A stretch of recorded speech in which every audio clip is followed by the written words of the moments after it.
He's the one. He must be. A pretty girl hovered over me, smirking as she scraped drips off my chin. That's Annabeth Chase. This young lady nursed you back to health, Percy. She was probably my age, maybe a couple of inches taller, and a whole lot more athletic looking. Her eyes were startling gray, like storm clouds. She glanced at the minotaur horn in my hands, then back at me. She said, "You drool when you sleep." Then she sprinted off down the lawn, her blonde hair flying behind her.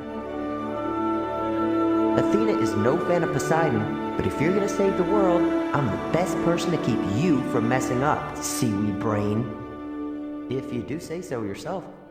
I suppose you have a plan, wise girl? Your head is full of kelp. You're impossible. You're inseparable. Remind me again, why do you hate me so much? I don't hate you. Could have fooled me. Look, we're just not supposed to get along, okay? Our parents are rivals. Didn't Athena and Poseidon ever cooperate? The chariot, my mom invented it, but Poseidon created horses, so they had to work together to make it complete. Then we can cooperate too, right? I suppose. She held out her hand.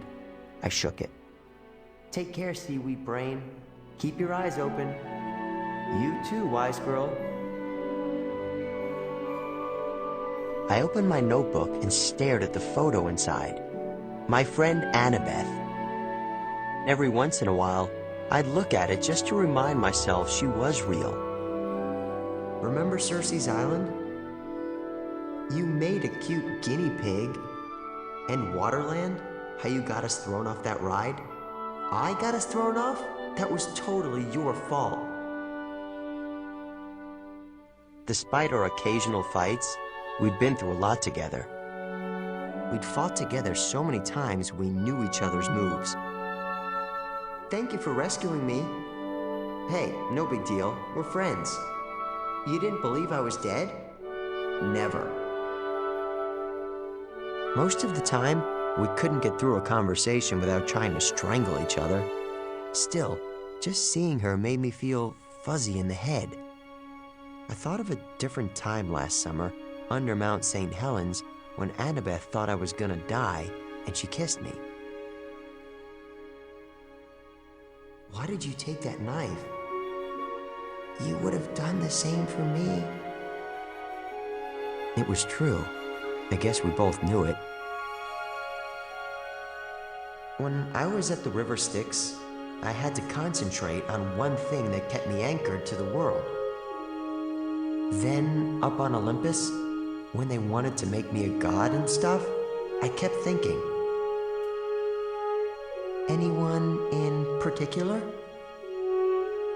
I looked over and saw that she was trying not to smile. You're laughing at me. I am not. You are so not making this easy. I am never, ever going to make things easy for you, seaweed brain. Get used to it. When she kissed me, I had the feeling my brain was melting right through my body. Suddenly, the pavilion was filled with torchlight and campers. Clarice led the way as the eavesdroppers charged and hoisted us both onto their shoulders. We held hands right up to the moment they dumped us in the water. Afterward, I had the last laugh. I made an air bubble at the bottom of the lake, and it was pretty much the best underwater kiss of all time.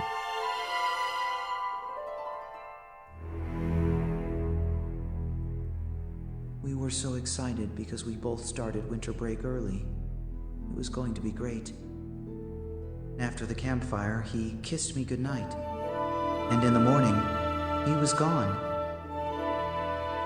For months, Annabeth had been tormenting herself, her every waking moment consumed with the search for Percy. If Jason came to Camp Half-Blood... Exactly. Percy Jackson is at the other camp. and he probably doesn't even remember who he is. Since he'd lost his memory, his whole life was one big fill-in-the-blank. He kept himself alive almost solely by thinking of Annabeth, the only person he remembered from his past.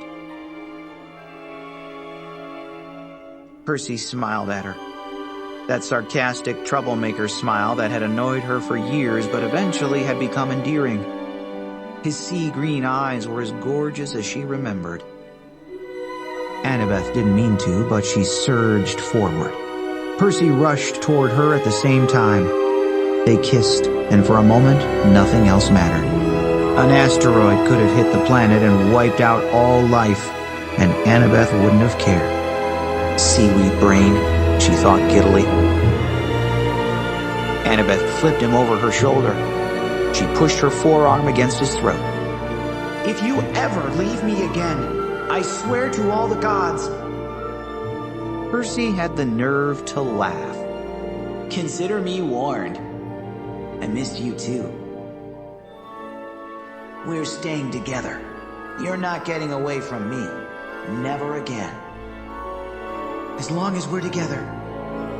His face was gaunt, scraped and bloody, but when he locked eyes with her, she thought he had never looked more handsome. And together, he and Annabeth fell into the endless darkness. Annabeth pressed her lips to Percy's ear. I love you. She wasn't sure he could hear her, but if they died, she wanted those to be her last words. Even boyfriend really didn't cover it. They'd been through so much together. At this point, Percy was part of her. We're together. We'll get through this. We will remember you and Jamison as heroes. We'll tell our children. We'll keep the story alive. Percy, these are the trident marks of Poseidon, when he had the contest with my mom to sponsor Athens. So this is where the rivalry started. Yeah. Percy pulled Annabeth close and kissed her. The rivalry ends here. I love you, wise girl.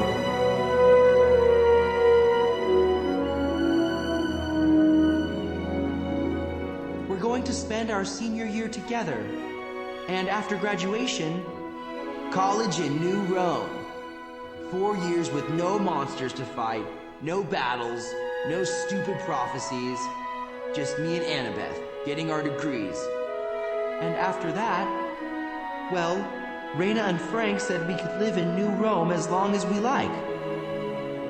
Annabeth elbowed him. Percy put his arm around her. She nestled comfortably against his side. He kissed the blonde curls on the top of her head. This show of affection made my heart do a painful little twist. I hoped they would have a chance at happiness.